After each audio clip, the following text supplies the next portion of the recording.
আমাদের দর্শকরা জানতে চান তুমি তোমার ভাষায় আওয়ামী লীগের কি কি পাপ, কোট আনকোট তারা কি কি খারাপ কাজ করেছে এবং তাদের এই প্রায়শ্চিত্ত এইভাবে ভোগ করতে হচ্ছে। একদমই তাই।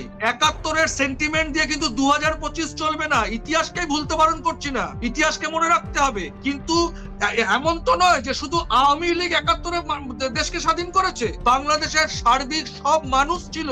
একটা কাউকে ধ্বজা ধরতে লাগে, তার পিছনে সবাই থাকে, কিন্তু যারা পিছনে থাকে তাদের পরবর্তী প্রজন্ম যদি এক্সপ্লয়েট হয়, তাদের যদি কথা বলার অধিকার না থাকে, আমি শুধু সবসময় একটা জিনিস ভাঙিয়ে খাবো, এটা তো হতে পারে না। বাংলাদেশের সাধারণ মানুষের অধিকার পূর্ণ হয়েছে, এটা মানতে হবে। ২০২৫-এ এসে বাংলাদেশ ভারতের পক্ষ নেবে না পাকিস্তানের পক্ষ নেবে না চীনের পক্ষ নেবে, সেটা আলাদা ব্যাপার। আমরা যখন বাংলাদেশের মানুষের অধিকার রক্ষার কথা বলবো, তো বাংলাদেশের মানুষের অধিকারটা তারা পাচ্ছে কিনা আমাদের তো নিরপেক্ষ হয়ে বলতে হবে। না তাহলে এটা নিয়ে অনেক সমালোচনা হবে। হিউম্যান